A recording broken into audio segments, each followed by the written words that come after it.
gmail.com.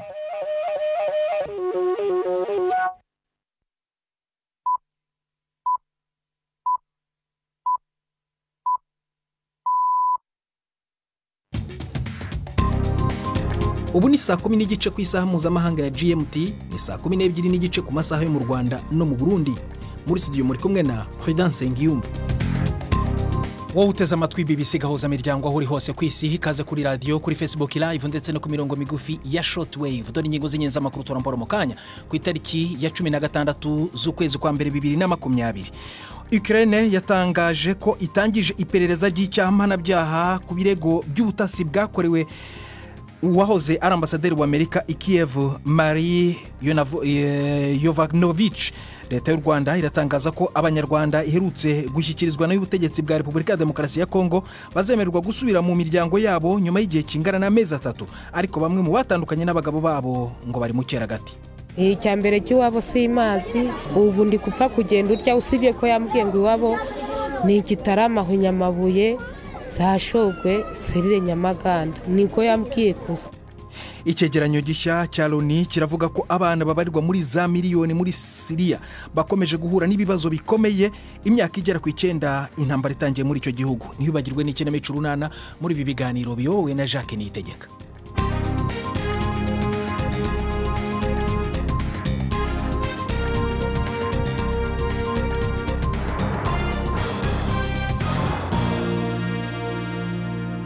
Ikaze ku makuru arambuye, duhera muri Ukraine yatangije iperereza ry'icyaha ku birego by'ubutasi butemewe n'amategeko bwakozwe kuwahoze ari ambasaderi wa Amerika i Kiev Marie Yovanovich. Minisitiri w'ubutegetsi bw'igihugu wa Ukraine yavuze ko iri gufata ibyemezo nyuma y'ibimenyetso byagaragajwe mu nteko ishinga amategeko ya Leta Zunze Ubumwe za Amerika. Yavuze ko Washington yasabwe kugira uruhare muri iryo perereza. Nteko ishinga amategeko ya Amerika yashyize ku mugaragaro ubutumwa bwa telefone hagati ya Lev Parnas, inkoramutima ya Rudy Giuliani, umwunganizi mu mategeko wa Perezida Trump, na Robert Hyde wari umukandida mu ishyaka ry'abarepublikani mu nteko ishinga amategeko, baganira ku buryo bwo kuneka madamu Yovanovich mu murwa mukuru i Kiev igihe yari ambasaderi. Yanasabye ko hakorwa iperereza ko hamenyekana niba uyu mudamu yarakunetswe mbere y'uko Perezida Trump amwirukana ku kazi mu kwezi kwa gatanu k'umwaka ushize wa 2019. Abaminisitiri b'ububanyi n'amahanga b'ibihugu byaburiye abenegihugu babo mu ndege yahanuwe na Iran mu cyumweru gishize bahuriye hano i London gushaka igisubizo kimwe kuri aya mahano. Hafi ya 1/3 cy'abagenzi 176 bari muri iyo ndege bakomoka muri Canada. Iyi nama kandi irimo na Ukraine, Ubwongereza ndetse n'ibindi bihugu. Abaminisitiri b'ibyo bihugu b'ububanyi n'amahanga barasaba ko Iran iryoza uruhare abari inyuma bose bibi byabaye. Baranasaba kandi ko impozamarira zihabwa imiryango y'abishwe. Ku ikubitiro, Iran yabanje kuvuga ko iki kibazo cy'ihanuka ry'indege cyatewe n'ibibazo bya tekinike byari mu ndege, ariko kera kabaye yaje kuva ku izima yemera uruhare rwayo, ivuga ko iyi ndege yahanuwe kubera kwibeshya ihanurwa n'igisasu cya misile. Eka tujye mu Rwanda. Leta y'u Rwanda iratangaza ko abanyarwanda iheruka gushyikirizwa n'ubutegetsi bwa Repubulika ya Demokarasi ya Kongo bazemererwa gusubira mu miryango yabo nyuma y'igihe kingana n'amezi 3. Ubutegetsi buvuga ko bagomba kubanza guhabwa inyigisho zibafasha kuzabana neza nabo bazasanga mu mirenge. Uyu munsi ubutegetsi bwari bwateguye abanyamakuru kugira ngo bajye mu gikorwa cyo gusura aba batahutse. Abo twaganiriye bavuze ko bameze neza, cyakora ngo hakaba n'abatandukanye n'imiryango yabo. Jean Claude Mwambutsa yagiye kureba bamwe muri bo, avugana nabo uko bamubwira uko bameze muri iyi nkuru.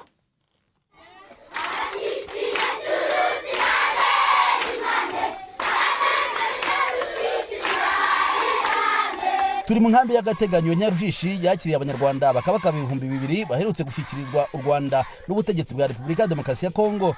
abasaga igihumbi ni abana bato batararenza imyaka 10 y'amavuko. Abagore nabo baragera muri 800, mu gihe ubuyobozi bw'inkambi bwatubwiye ko abagabo basaga gato 100. Uretse abagandagaje mu mbuga y'iki kigo kirinzwe n'abapolisi, twasanze imirongo miremire y'abantu bagiye kwivuza. Bigaragara ko leta y'u Rwanda yahuruje abakozi benshi bo mu rwego rw'ubuzima, isa n'iyikanga indwara z'ibyorezo. Dr Jose Nyamusore ushinzwe kurwanya indwara z'ibyorezo muri Minisiteri y'Ubuzima, twamusanze ayoboye itsinda ry'abaganga. Hari abitabye Imana, hari n'uwitabye Imana ari mu nzira, hari n'abitabye Imana bageze mu bitaro bya Gihundwe. Hari kese zaje ziri kuri tuko, ariko icyo dushima nuko uriya bitaro bakoze ibishoboka byose kugira ngo baminimizinge any likely death. Twagerageje kuganiriza abo batahutse mu ijwi ryumvikanamo igisa no kwitwararika. Bamwe muri bo batubwiye ko ubuzima butangiye kuba bwiza, ariko ko hari n'abafite ibibazo, cyane cyane abatandukaniye mu mashyamba. Namushaje ndi umukongomani, sibye yuko yavugaga ngo ikavukireye ngo ni ku Kibuye, aho ubundi nimba tuzasubira iwacu. Wasubirayo none se wayoberwa iwanyu? Wasubirayo da none se kugira ngo ube umugwagasi? Icya mbere cy'iwabo si imazi, ubu ndi kupfa kugenda urya, usibye ko yambwiye ngo iwabo ni Gitarama Nyamabuye, Zashogwe, Serire Nyamaganda, niko yambwiye gusa. Abagore n'abana bagomba kuguma muri iki kigo cya Nyarushishi mu gihe cy'amezi 3 basobanurirwa ibibera mu gihugu kandi banafashwe mu bibazo bijyanye n'ubuvuzi. Hariyeho guverinoma y'ubumwe, mwayumvise, yari guverinoma idaheza. Aha hari mu cyumba kinini aho basobanurirwaga amateka y'igihugu. Iki ni igice kimwe cy'inyigisho bagomba guhabwa mbere yo gutahuka. Twashatse kumenya impamvu y'iki gihe cyose, maze twegera bwana Francis Musoni, umunyamabanga mukuru wa komisiyo yo gucyura abahoze ari abasirikare. Bagahabwa amahugurwa mbere y'uko bataha, kuko nabo igihugu ntago bakizi kugeza ubu ngubu. Imyaka bamaze mu mashyamba iyo ngiyo, uretse no kumenya igihugu n'ubuzima bwabo no kubakorera ubuvuzi bw'ibanze, kureba ko nabo biteguye gutaha bemye mu gihugu, bakumva ko n'abari abanyarwanda nk'abandi. Mu batahutse haravugwamo abahoze ari abasirikare n'abaturage basanzwe, ariko ngo hari n'abakekwaho uruhare bagize muri jenoside bagomba gushyikirizwa ubutabera. Bwana Francis Musoni yatubwiye ko hari 5 bamaze gutabwa muri yombi. Igikorwa cy'igenzura kirakomeje. Reka tujye ku nkuru zijyanye n'u Burundi. Inteko ishinga amategeko y'umuryango w'ubumwe bw'ibihugu by'Uburayi EU yasohoye icyemezo kuri uyu wa kane yise cyamagana icyo yise ihonyora ry'uburenganzira bwa kiremwamuntu ribera mu Burundi.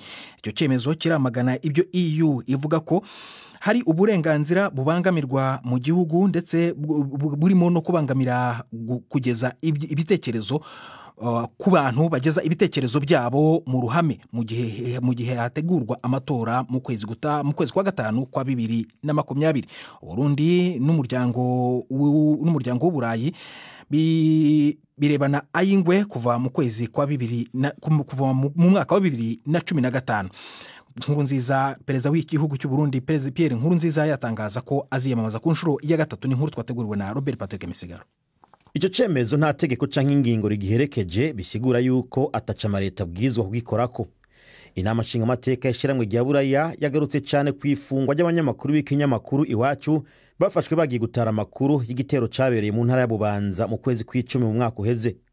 Icyo cegeranyo cyashizwe habona kuri uyu wa kane kivuga ko iyo nama nshinga amateka ya Buraya irajwe ishinga no gutera ubwoba, guhohotera no gufunga atacaha kigaragara abanyamakuru, abaharanira agateka hamwe n'abanyepolitike batavuga rumwe na leta.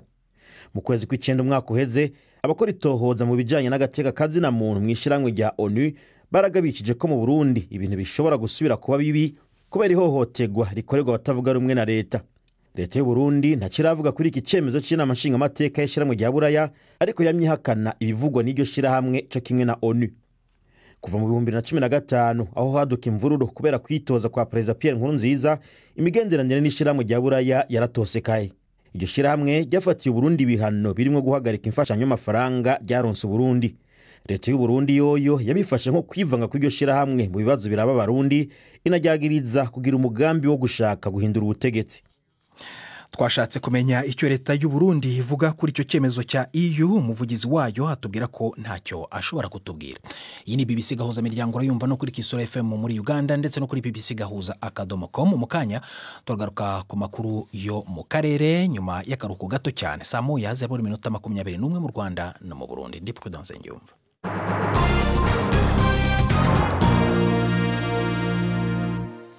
Tujye mu Bufaransa ku nkuru ivuga ku Rwanda aho urukiko rw'ubujurire rw'i Paris rware rwumvise ubujurire bw'abanyamategeko ku iperereza ryakozwe ku ihanurwa ry'indege ya Juvenal Habyarimana wahoze ari perezida w'u Rwanda mu mwaka w'1994. Imiryango y'abaguye muri iyo ndege yari yatanze ubujurire ku cyemezo cy'abacamanza baburanisha imanza z'iterabwoba cyafashwe mu mwaka wa 2018 hari mu kwezi kwa 12 banzuye ko nta rubanza rwagezwa mu Bufaransa kugira ngo abantu 9 bagize cyangwa bahoze bagize guverinoma ya Perezida Paul Kagame baburanishwe ku ruhare abarega babakekaho kugira mu ihanurwa ry'indege yarimo na Perezida w'u Burundi Cyprien Ntaryamira. U Rwanda rwamye ruhakana rwivuye inyuma uruhare urwo ari rwo rwose muri ibi birego. Mu gushaka kumenya icyabaye ejo hashize mu rubanza rwabereye mu muhezo navuganye na Philippe Meyak, umunyamategeko wunganira uruhande rw'imiryango y'abaguye muri iyi ndege, maze ntangira mubaza uko byagenze. La cour a entendu uniquement les avocats. Urubanza rwabaye mu mwiherero. Sentare yumvirije abashingwamanza gusa, aribo abashingwamanza b'ababurana, abashingwamanza b'igice cagirizwa hamwe n'userukira umushikirizamanza mukuru wa Republika i Paris. Sentare izosoma urwo rubanza itariki 3 z'ukwezi kw'indwi. Bivuga ko sentare yihaye igihe kirekire co gufata ingingo kubera nibaza yuko yatahuye ukuntu uru rubanza rukomeye kandi rurimwo ibintu bitandukanye kandi ko itegereza kwihweza neza ibiri mu bigize urwo rubanza biri mu vyashikirijwe. Iyo dosiye ko byari byaratangajwe ko yarangiye se yongeye kubyutswa gute? Ah non, il y a eu une décision de non-lieu, mais comme toute décision de non-lieu, elle peut être harabaye uguhagarika amatohoza kubera atavyemezo bihagije bituma hari urubanza. Iyo bigenze gutyo rero uruhande rurega ruba rufise uburenganzira bwo kunguruza. Ubu rero impande zirega ahanini zaranse iyo ngingo yo guhagarika amatohoza. Ubu rero zisaba ko sentare y'iyungurizo yisubirako ku ngingo yayo. Amatohoza yamaze imyaka 20 ariko bwabaye ubwa mbere ababurana basaba ko sentare y'iyungururizo isabwa kwerekana aho ihagaze. Rero nifuje kukumenyesha yuko uyu mwaka twiteze ko sentare y'iyungururizo yerekana ingingo zitandukanye yashitseko, bukazoba bubaye ubwa mbere ifata ingingo tunasanzwe twiteze. None se birashoboka ko hakongera gufungurwa amaperereza mashyashya? À ce stade, il y a plusieurs possibilités. Bon, nous on a demandé, les parties civiles ont demandé, si vous voulez. Ku ntambwe rugezemwo haracari inzira nyinshi. Twebwe tuburana twasavye sentare y'iyungururizo ko yobona ko hari ivyemezo vyinshi bituma hategurwa urubanza mu ntango. Aha niho urubanza ruhagaze.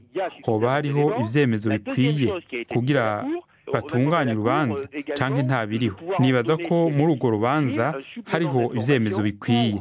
Ikindi nuko twasavye sentare y'iyungururizo ko yotegekanya ko haba ukongereza izindi nkuru zijanye n'uru rubanza ikiye kugusaba urwego rukurikirana imanza zaciwe na sentare mpuzamakungu yashiriyeho u Rwanda ko ibonye bikenewe yotanga amakuru amwamwe. Dusanzwe tuzi ko ubu ariho kandi atigeze amenyeshwa ubutungane bw'Ubufaransa. Uwo ni Maître Philippe Meyak, umunyamategeko wunganira uruhande rw'imiryango y'abaguye mu ndege ya Juvenal Habyarimana wahoze ari perezida w'u Rwanda. Twashatse kumva uruhande rw'abanyamategeko bunganira leta y'u Rwanda, duhamagara Maître Bernard Menge nawe wari mu rukiko ariko ntabwo byadukundiye. Icyegeranyo gishya cya Loni kiravuga ko abana babarirwa muri za miliyoni muri Syria bakomeje guhura n'ibibazo bikomeye muri icyo gihugu imyaka igera ku 9 intambara itangiye. Abakora iperereza mu muryango uharanira uburenganzira bwa kiremwamuntu baravuga ko abana b'abahungu bafite imyaka 12 bakorewe iyicarubozo, abakobwa nabo bafatwa bunyago banafatwa ku ngufu, abandi bana biciwe mu ruhame. Bavuga ko kandi abana barenga miliyoni badashobora kujya ku ishuri. Iki cyegeranyo kirasaba guverinoma ya Syria guha abantu ubuvuzi ndetse n'uburezi. Kiranasaba kandi amaguverinoma ku isi kohereza abana b'abarwanyi b'abanyamahanga mu bihugu by'ababyeyi babo. Ni saa moya zibura iminota 16 mu Rwanda no mu Burundi. Uyu ni umwanya w'ikinamico Urunana.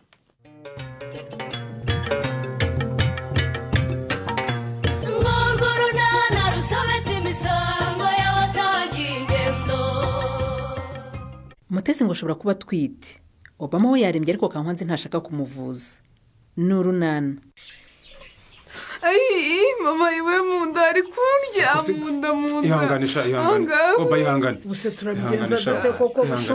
Uyu mwana yaturaje ijoro umenye buke yagiye ku musarane nka 6. Kandi uko yajyaga yahurutura gukagira ngo n'amazi bamenye. N'ubu niko bigenze kandi rwose n'amazi menshi nanyoye ejo. Umva mbese none se umuntu arwara guhitwa ari uko yanyoye amazi menshi. Mva tuve muri ibyo. Uyu mwana rero nuko kumuvuza nta kundi rwose nuko kumujyana kwa muganga. Witonda busho umwana wafashwe kuriya ntiwapfa kumujyana kwa muganga gutyo gusa. Ariko se ubushatse kuvuga iki? None se uyu mwana umeze gutya tumureke? Umwana wanjye ataba yarahumanyijwe busho. Iriya ni diyare rwose yarwaye. Ahubwo nukongera isuku niko ba. Karame. Ubwo igihe cyose ugiye kurya ukaraba intoki cyangwa iyo uvuye mu musarane wibuka kuzikaraba koko? Inari igihe mbyibagirwa. Umva mbese ubuse cyo mpamvu. Ejo muvuye ku ishuri ntaho mwanyuze. Oya naho rwose. Ibuka neza mwana wanjye niba nta muntu waguhaye icyo kurya cyangwa kunywa. Kabanzi va muri ayo.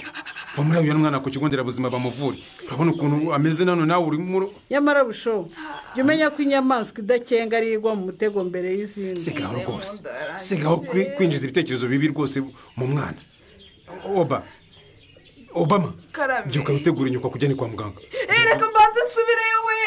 Nyamara umwana wanjye yagowe busho ahubwo se busho. Yo kuvuga ngo mujyane kwa muganga kandi bitari bunshobokere. Ufite ikivina araje hariya kwa Shyaka ntaharangije uyu munsi sinabakira nuko. None se biragenda bite kandi kureba nanjye naraye mbonye akazi k'ubuyede hariya aho bakiduye bakora. Okay. Nubundi aho nkora ni inzira igana ku kigo nderabuzima. Ubwo ndajyana Obama nsaba uruhushya mbanze ngiye kumuvuza.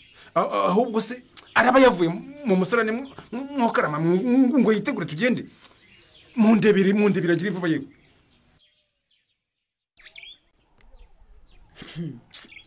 Ese ubwo nuko dusubiza koko n'umwanya wose tumaze dukora udahari makuru. Mumbarize sori ko mvu uryamye se wazindukiye ku buryo wibagirwa isaha yo gutangira akazi muri koperative makuru. Nazindukiye kwa Ruremesha. Murebwe yaraje. Hoya da. Nahanyuze gusa kureba uko abana yasize mu rugo bameze. Yo nukuri wakoze makura. Wakoze cyane gutekereza gusura abo bana ukareba uko bamerewe. Natekereje nti nk'ubu Murebwe yari yasize abana mu rugo. Harimo n'umutoya. Baramutse bagize ikibazo ntitubimenye koko twaba turi inshuti nyabaki. Ayiwe nukuri wagize neza rwose. Ugira ngo bagize ikibazo ntitubafashe twari kubafasha ntitwaseba. Erega maye tuyibona mu byago. Rwose. Ahubwo rwose dukwiye kuzabishyira no mu mabwiriza ya koperative yacu. Uwarwaye muri twe cyangwa uwarwaje bikaba ngombwa ko ajyana nabi we mu bitaro. Uretse no kumusura tukajya no kumuhakabyiza ahubwo. Byaba byiza rwose. Kubaho ko ari ukubana se mwabantu mwe kandi ko uburwayi cyangwa ibindi bibazo biza bidateguje. Suko se ariko uzi ko ubwo ntekereje ukuntu ntacyo twamariye abana banyakwigendera Mariana n'ukuntu yari umuntu ko kudufasha twese ahangahe Nyarurembo ntimubizi. Yego nyabusa sori. Ariko rero namwe mwikabya abana Mariana yasize bari bakuru ntawogo muziko. Nta mwana ukura ku mubyeyi makuru. Buriya Mutesi Benita na Feliciane barakuze ku buryo badakeneye inama z'ababyeyi nkatwe koko. Twarabatereranye rwose pe. Nukuri. Yego inama twazibagira ariko barakuze bakwibeshaho. Nyamara mwibuka ibyo twavuganye ubushize nubwo nabonye mbaza musaza we nkabona ndi mu gicuku. Ibiki yizi? Ibiki sori? Ubwo se ko no utazi byabaye kuri Mutesi Nyiramari? Uriya mwana w'umukobwa rwose ubona adatwite wowe ureba. Ubwo si yo tubaba hafi tukabagira inama yari kugwa muri uwo mutego nyabo. Wasanze ari ukuri se koko sori? Nyamara nyuma yuko tubiketse nagiye wabumbaza musaza we ubona n'amakuru mashya kuri we. Urumva ariko ibimenyetso by'umugore utwite uriya mwana arabifite byose pe. Baba we. Yeweka ariko uziko mperutse guhura nawe nkabona yatamuye inzobe wa. Disi kanagenda ubona nta rutege gafite. Numva uriya mwana wa Mariana adatwite koko. Baba Mariana we uko yahoraga yigisha urubyiruko kwirinda none umwana wabyariye mu rugo koko. Simbabwira ko tutamubane se mwababyeyi mwe nyine. Mundeke mundorere. wa mugabo we se uritotomba ngo bigende bike. oya ibi si byo rwose nawe se niba umwana wanjye rwose ameze nabi araribwa mu nda arajya ku musarani buri kanya kandi umwanya tumaze aha ngaha rwose yari kuba yavuwe urumva ari byo uriya muhungu ugenda mumenyereye urabona ko mfite abana bato nza hano kenshi ariko bijyanye n'umuco mubi rwose papa we ntungararye we obama rwose ihangane mwana wanjye turagira ngo ngirene ariko rero uriya muhungu ntanagira impuhwe rwose ntazo kwa muganga koko abantu baza bababaye nyine ntundarangise we ariko rero obama nawe ihangane rwose nubwo nari nkuri imbere rwose umwanya wanjye ndawugutambuka uvuza umwana wawe ameze nabi uriya ho ko twakira rongeye yeguye telefone rwose ni impamvu ndebera asubiye kuri telefone ariko ibi bintu ni ibiki koko uriya ashobora kuyimaraho nk'iminota 20 uriya umuri imbere akihahagaze ariko rero ngiye sinshobora kubyihanganira rwose umuntu azahana ashaka serivisi yihuse ngo asubire no mu bindi tuzanwa hano rwose no kuhirirwa ubu gutanga amafishi ya mituweli ninde utabikora koko ninde utabikora ku buryo uriya muhungu ahiza abana ahangaha kandi agasuzuguro rwose nyabuneka udatongana noneho akabirekera rimwe ariko uzi kuriya muhungu buri wese arabona kuko atubanya akazi ke neza ariko ubu se kuva tugeze ahangaha amaze kwakira abantu bangaye koko ibyo ni ibyo ubonye uyu munsi hari n'ubwo umuntu aza kuriya akiganirira yageraho agahaguruka akanamuherekeza ariko se koko mwabantu namwe mumbwire murabona ibyo badukorera ari byo koko niko nkaho uri imbere koko bakugire batyo wemere koko ibyo bintu urumva ari byo wambabariye wa mugore ko nanjye byanyobeye koko ibi rwose ntabwo ari byo ibisira ko ntabwo ari byo rwose njye sinshobora gukomeza rwose kubyihanganira niko buriya musore ngiye kumwihaniza nitwaje ku kigo nderabuzima rwose kuhirirwa ntabwo ari byo ngaho uvuga wenda natwe twabonera niko baduhe serivisi mbi twicecekere niko mwemere koko babiriza ahangaha nk'abadafite izindi gahunda muzi kuri gukora akazi ke nabi ukwezi gushira bakamuhemba di nyamara wowe ibyo uhombye waje ahangaha ntawe ubiguhembera ngewe ngiye kubimubwira rwose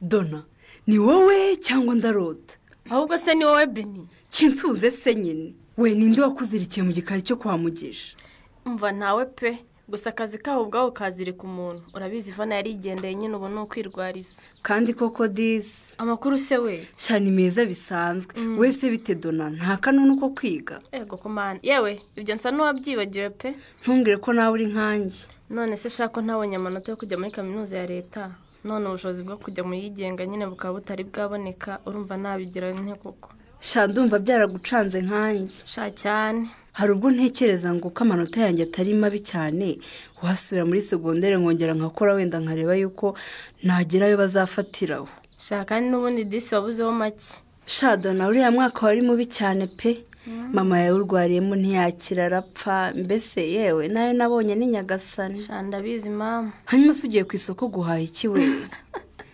guseka se nuko mu by'ukuri ntacyo ngiye guhaha Beni mbonye ko nsohoka mu rugo ndavuga ngo reka ngere ku isoko wenda nahura na bagenzi banjye twiganye tukamena habiri mbwiza ukuri Dona ubwo ntufitanye gahunda na William nyine nawe urabyumva biriya muntu turi buhure kuko n'ubundi rimwe na rimwe ageze kundeba nyine kwa Mugisha yabizi ko adahari ubwo rero uri buhure n'urundi rubyiruko shaho bamenyeshereze ko Felicien agiye gutangiza club y'urubyiruko sibyo tuzajya duhurira hariya munsi y'umunyinya shabo duhura nyine ndababwira ubabwire rwose nabo babibwire bagenzi babo kuko turifuza kuzahura turi benshi tugatangiza club y'urubyiruko tukajya duhura tukungurana ubumenyi butandukanye sibyo kandi rero rwose nawe ntuzabure Dona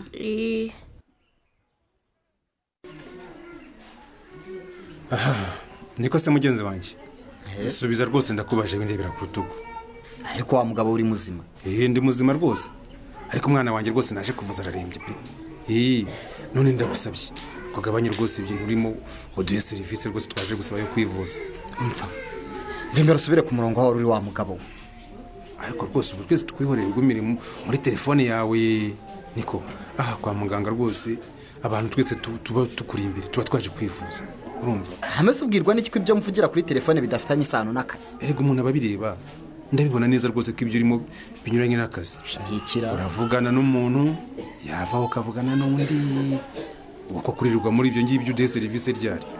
uravuze ngo ndinjajwe wa mugabo waje hano gutukana ariko rero siko mvuze wimbeshye. uvuze ngo ikize wimbeshye rwose gusa ndababaye rwose sinanizi ko umuntu w'umusore ufite imbaraga nkawe wagatanze serivisi yihuse ashobora kwirirwa mu tuntu tudafite agaciro aho yibereye kuri telefone agira gute. ariko uzi n'ibindi uzi ko mfite ubushobozi bwo kukwakira nyuma y'abandi bose kubera ibyo bitutsi uri mu ntuka. gusa ubu ndagututse koko ubu ndagututse. genda wicara utegereze igihe ugererwaho kandi niwanga ndakureka nze kukwakira nyuma y'abantu bose bari hano. wese komoka byara ahubwo sha ubwo nta soni ufite koko. isoni ziki? nta soni ufite zo gusuzugura abantu gutya. umva rero mubwire ingenzi uburenganzira bwanjye niyo mpamvu nje kukubwira ngo ibyo ukora ntabwo ari byo. uzi uburenganzira bwawe? ndabuzi nyine. ngwino wicare hano rero ugakore niba ubona ngakora nabi. ndagusabye dufashe uduhe serivisi yatuzanye kugusimbura ntabwo ibyo byanzanye rwose urimo urabyumva. ariko ubwira uramuzi uko naje hano wowe urakuzi. ariko si ubundi reka nkubaze mbaze ngewe uretse kumbona ahangaha kwa muganga naje kuvuza umwana wanjye ubundi wowe uranzi se ngo uvuge ko hari icyo twaba dupfa rwose. umva nkubwire njye ndi mu kazi kanjye w'intera icyugazi ijya kwicara hamwe n'abandi barwayi. icyugazi nguteye n'iki? uwo uri we wese ntuntegeka hano. singutegeka ntuntegeka rwose. mvura ushaka nkubwire. mbwira iki? nanjye ubanza utarunze. uri njye ndi bushombe yohani mariya vianney viziyo veni umuhanzi w'icyamamare nayigezemo rero ubu ngubu mfite viziyo veni senkani nkaba ndi enjeniyeri w'igihugu urumva neza. uretse n'ahangaha ku kigo nderabuzima ngiyongeze mu murenge nakiranwa na yombi ndetse no ku karere baranze. ibyo rero wivugisha rwose mva nkubwire. noneho uzana irangamuntu yawe n'ifishi y'umwana wawe nkuzurize uve hano tutanankoraho da. ko mutinjira mu nzu se kandi n'abahaye karibu. yewe ntidutinda reka twiyicarire hano ku kabaraza Beni. ariko rero ntimuzavuge ko mwaje iwacu nkabakirira hanze. uyu mukobwa wa Mariana rwose nta kibazo Beni njye na Nyiramariza ntabwo dutinda hano. kutamubwira ikituzanye se makuru wose wakimubwiye. kumwongorerana se ni amahoro. urebye ni amahoro mwana wa mbese twashakaga musaza wawe. ahari byaba byiza rwose. yewe aya masaha nimwamubona mu rugo pe. yirirwa agenda Nyarurembo yose akangurira urubyiruko kuzitabira club y'urubyiruko ashaka gutangiza. ese murumuna wese ko adakoma wari hehe? yahoze hano ari kumenya aryamye. kuri aya manywa y'ihangu cyane rwose ajya mu buriri agasinzira pe. mwana we Nyiramari ya nkuru none yaba ari impamo. iyi nkuru se yewe Beni karame mbese nk'ababyeyi hari ibyo twabonye turavuga ngo reka tuze tubaganirize. murumuna wanyu rwose afite ikibazo. ikibazo? nyine mbese niba mutanabizi mutesi uriya ashobora kuba atwite. niba mubizi kandi nabwo mwatubwira Beni tukamenya uwamuteye inda tukamukurikirana. wiseka sha uwo mwana aradusetse Nyiramari. ijisho rya mukuru burya ribona byinshi Beni. murumuna wawe yatamuye inzobe kandi biriya biba ku mugore utwite. ikindi urumva ko aryamye muri aya masaha. ngira nabonye nta gatege afite nk'umugore ufite inda ntoya rwose. nimuhumure rwose nimuhumure pe. mutesi ntabwo atwite. urabizi neza Beni? ndabizi cyane. iriya nzobe yayiterwa n'amavuta yisiga yayandi bita mukoro. cyore umuki murumuna wawe aritukuza ukamwemerera Beni. ibyo se byose bibi ku buzima bwe cyangwa ntimwari mubizi? impungenge z'ababyeyi se kuko zaba nta shingiro zifite cyangwa Benita niwe wibeshye. imyitwarire y'umukozi wo kwa muganga urangarana abamugana se yo mwayivugaho iki? wowe iyo uhuye n'umuntu uguha serivisi mbi ubyifata mute? naho mu kiganiro urunana cy'ubutaha. ikinamico urunana mwitegurirwa n'umuryango Urunana Development Communication mukayikurikira kuri radiyo BBC ku wa 2 no ku wa 4 saa 12:45 z'umugoroba. ikinamico urunana kandi mwayikurikira kuri YouTube. kuyigeraho andika ijambo ikinamico urunana official maze utange n'ibitekerezo. uramutse ufite ikibazo cyangwa igitekerezo kandi wifuza kutugezaho watwohereza ubutumwa bugufi bwanditse kuri telefoni igendanwa 0783 18 10 64. mushobora kandi kunyuza ubutumwa kuri page yacu ya Facebook. kuyigeraho no kwandika ijambo urunana. tubibutse ko tubagezaho ikiganiro gikubiyemo ibice by'urunana twumvise mu cyumweru. icyo kiganiro tukibagezaho ku cyumweru saa 9:30 za mu gitondo na saa 11 z'umugoroba kuri BBC. Dusubikiye ikiganiro urunana cy'uyu munsi naho butaha. barakoze bamwikinamico urunana natwe naho dusubikiye ibiganiro byacu byo kuri uyu wa kane. niba utashoboye kubyumva ushobora kujya kuri bbc.gahuza.com cyangwa ukajya kuri Facebook ugashakisha BBC Gahuza. Aho kuri bbc.gahuza.com ushobora no kuhasanga izindi nkuru utabashije kumva. Hano ndi Prudence Ngyumva.